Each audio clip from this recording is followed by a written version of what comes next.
Seventh question. Why did God have to show himself in order for us to be able to know what he is like? Man can know by reason that God exists, but not what God is really like. Yet because God would very much like to be known, he has revealed himself.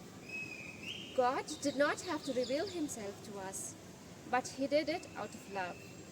Just as in human love, one can know something about the beloved person only if he opens his heart to us, so too we know something about God's inmost thoughts only because the eternal and the mysterious God has opened himself to us out of love.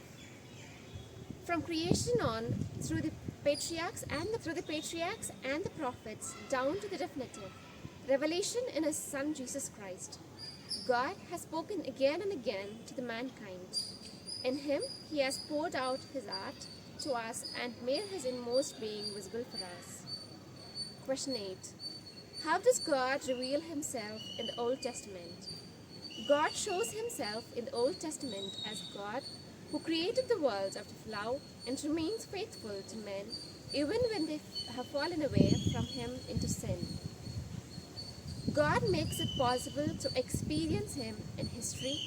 With Noah, he establishes a covenant to save all living things. He calls Abraham so as to make him the father of a multitude of nations, and to bless all the families of the earth. In him, the people of Israel, sprung from Abraham, becomes his special possessions. To Moses, he introduces himself by name.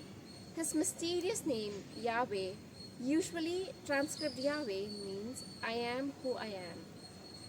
He frees Israel from slavery in Egypt, establishes a covenant with them in Sinai, and through Moses gives them the law. And again, God sends prophets to his people to call them to the conversation and to the renewal of the covenant. The prophets proclaim that God will establish a new and everlasting covenant, which will bring about a radical renewal and definitive redemption.